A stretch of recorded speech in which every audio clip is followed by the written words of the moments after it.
Assalamualaikum warahmatullahi wabarakatuh. Izin memperkenalkan diri, nama Salma Alisa Sadia, NPM 2341246, kelas akuntansi 23A, mata kuliah pengantar akuntansi. Di sini saya akan menjelaskan materi tentang posting ke buku besar dan buku besar pembantu. Pengertian buku besar. Buku besar atau dikenal dengan General Ledger adalah salah satu bagian dari siklus akuntansi. Isi dari buku ini adalah kumpulan transaksi yang termuat dalam jurnal umum dan jurnal khusus.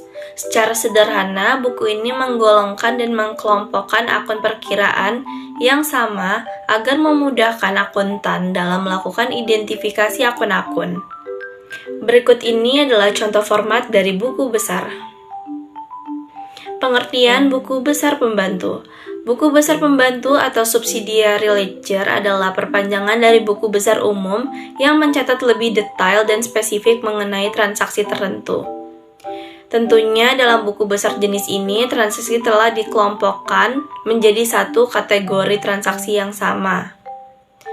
Hal ini dilakukan agar dapat merinci transaksi detail yang terjadi di perusahaan. Buku besar pembantu terbagi menjadi dua, yaitu buku besar pembantu piutang dan buku besar pembantu utang. Yang pertama ada buku besar pembantu piutang. Pada buku ini berisi kumpulan piutang atau tagihan dari langganan kredit. Dalam hal ini, perusahaan menjual barangnya kepada pihak lain dengan melakukan transaksi penjualan kredit. Di buku ini tercatat rincian data debitur, nominal tagihan, dan cara pembayaran secara kredit dilakukan setiap tanggal berapa. Yang kedua, ada buku besar pembantu utang. Buku ini berisi kumpulan catatan transaksi utang yang diberikan kepada perusahaan. Pada buku ini juga mencatat perubahan jumlah dan nominal kepada kreditur. Dalam buku ini akan terlihat informasi jelas mengenai siapa kreditur, pemberi utang, nominal, serta cara pembayarannya sekali saja dalam tempo tertentu atau berkala. Adapun fungsi dari buku besar pembantu. Yang pertama, mencatat secara rinci agar memudahkan proses penyusunan laporan keuangan guna meminimalisir kesalahan pencatatan dalam buku besar umum.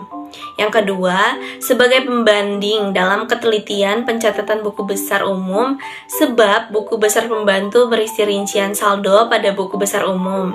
Yang ketiga, mempermudah pencarian informasi mengenai jumlah akun dari pihak terkait.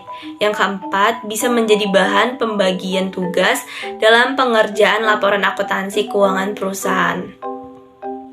Berikut ini adalah contoh format dari buku besar pembantu piutang dan buku besar pembantu utang.